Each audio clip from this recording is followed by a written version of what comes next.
are places where people disappear, not metaphorically, not in stories told around campfires. They walk into forests, mountains, valleys, and national parks, and sometimes they never walk back out. Search teams arrive. Dogs and helicopters cover the terrain.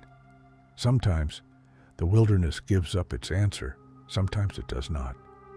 One name has become attached to a large collection of these unresolved cases: Missing 411. The term comes from the work of former police officer David Paulides, who began gathering reports of people who vanished in remote areas across North America. Paulides argues that some disappearances share unusual characteristics and form geographical clusters. He has never publicly identified one single cause. That uncertainty is part of what made Missing 411 so compelling, because the question is not simply where these people went. It is whether separate tragedies are being viewed together because they genuinely share something, or because the human mind is exceptionally good at finding patterns in darkness. Paulides began reviewing historical records, newspapers, and search and rescue material, eventually producing books organized by geography and circumstance. The cases include children, hunters, hikers, and experienced outdoorsmen. He has highlighted recurring details such as separation from companions, difficult terrain, weather changes, failed tracking attempts, and belongings discovered in unexpected places. None of those details is supernatural by itself, but repeated across many cases, they create the impression of a pattern. That impression became the foundation of the Missing 411 mystery. One of the most famous cases happened long before the Missing 411 books existed. On June 14, 1969, 7-year-old Dennis Lloyd Martin was with his family in Great Smoky Mountains National Park. The Martins were near Spence Field on the Appalachian Trail. Dennis and several other children were playing a game and separated briefly. The others returned. Dennis did not. His father began searching almost immediately, and rangers were alerted.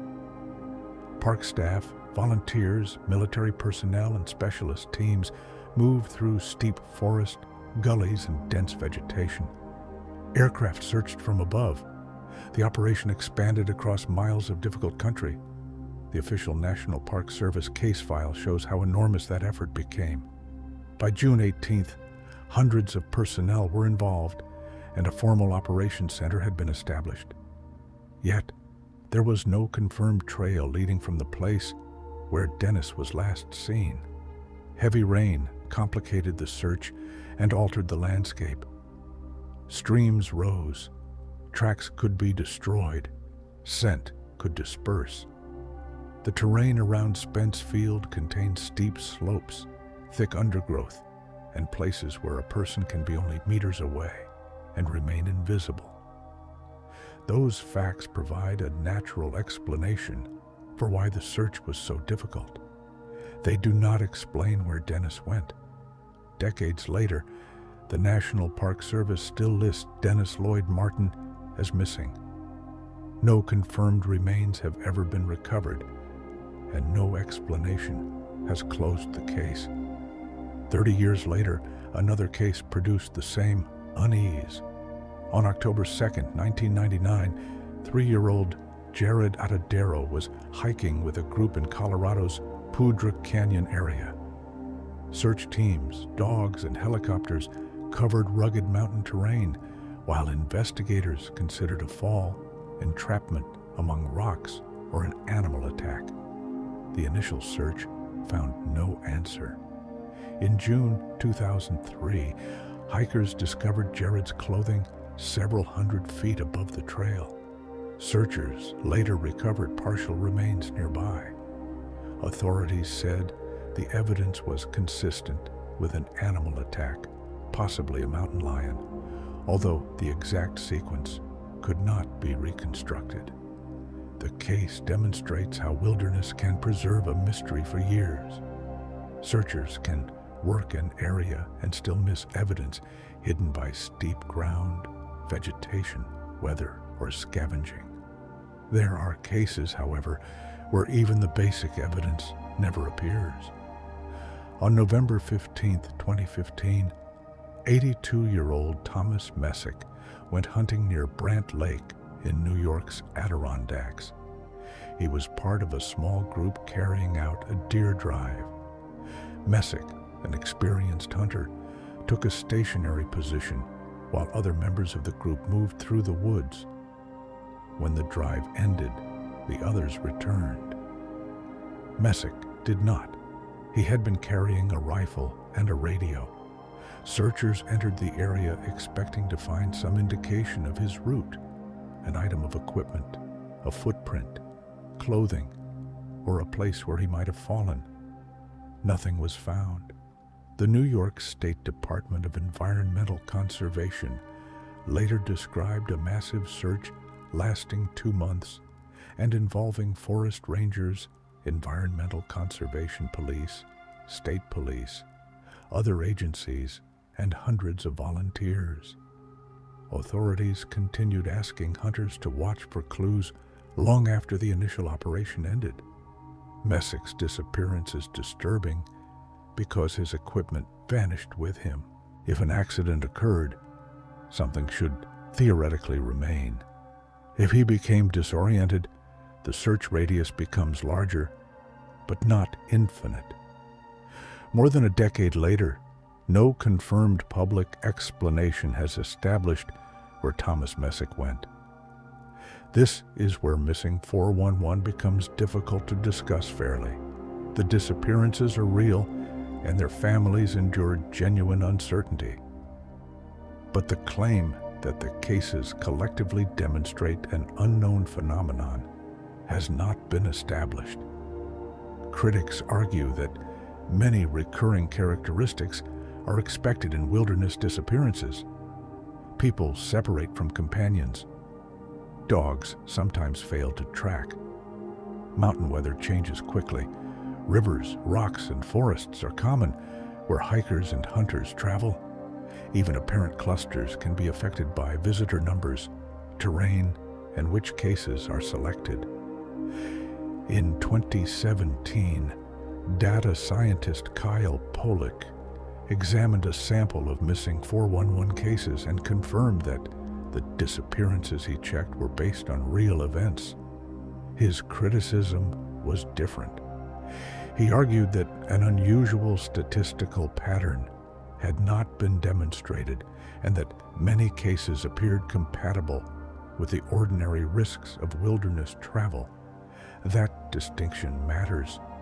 Saying that a disappearance is unexplained does not mean the cause must be extraordinary. Unexplained means the available evidence has not produced a definitive answer. A person can fall into inaccessible terrain. Hypothermia can alter behavior. Injury can cause confusion. Predators and scavengers can disturb remains. Rivers can transport evidence. Dense vegetation can conceal a body close to a search route. Search teams, however skilled, are human. They can miss things. But skepticism does not make the unresolved cases disappear either.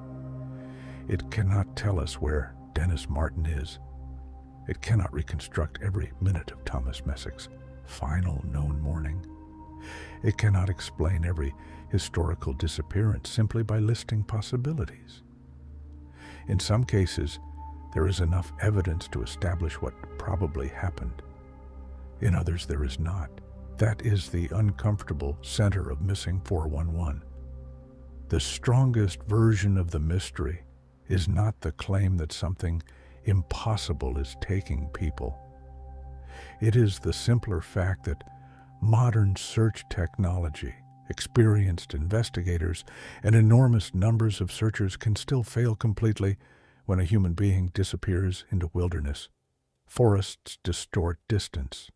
Sound travels unpredictably through valleys and trees. Cold Dehydration and fear affect judgment. Search dogs are powerful tools, not perfect instruments, and helicopters cannot see through every canopy.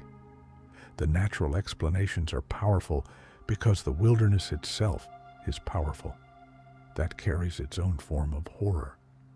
There does not need to be a creature, a portal, or an unseen intelligence beyond the trail. Sometimes all that is required is one wrong turn and enough terrain between a person and everyone looking for them.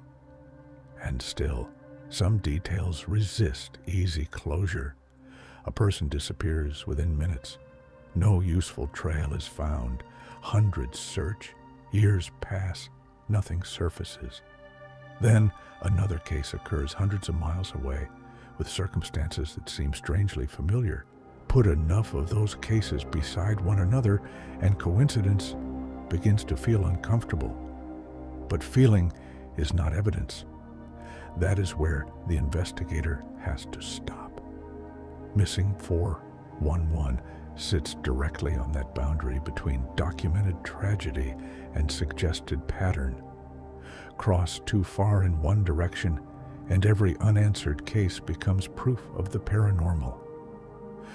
Cross too far in the other, and genuine mysteries are dismissed simply because ordinary explanations are available. There may never be one answer to missing 411 because there may never have been one mystery. Some cases almost certainly involve accidents. Others may involve exposure, animal activity, crime, suicide, or deliberate disappearance. Some will eventually be solved when remains are found or evidence changes. Others may remain open forever.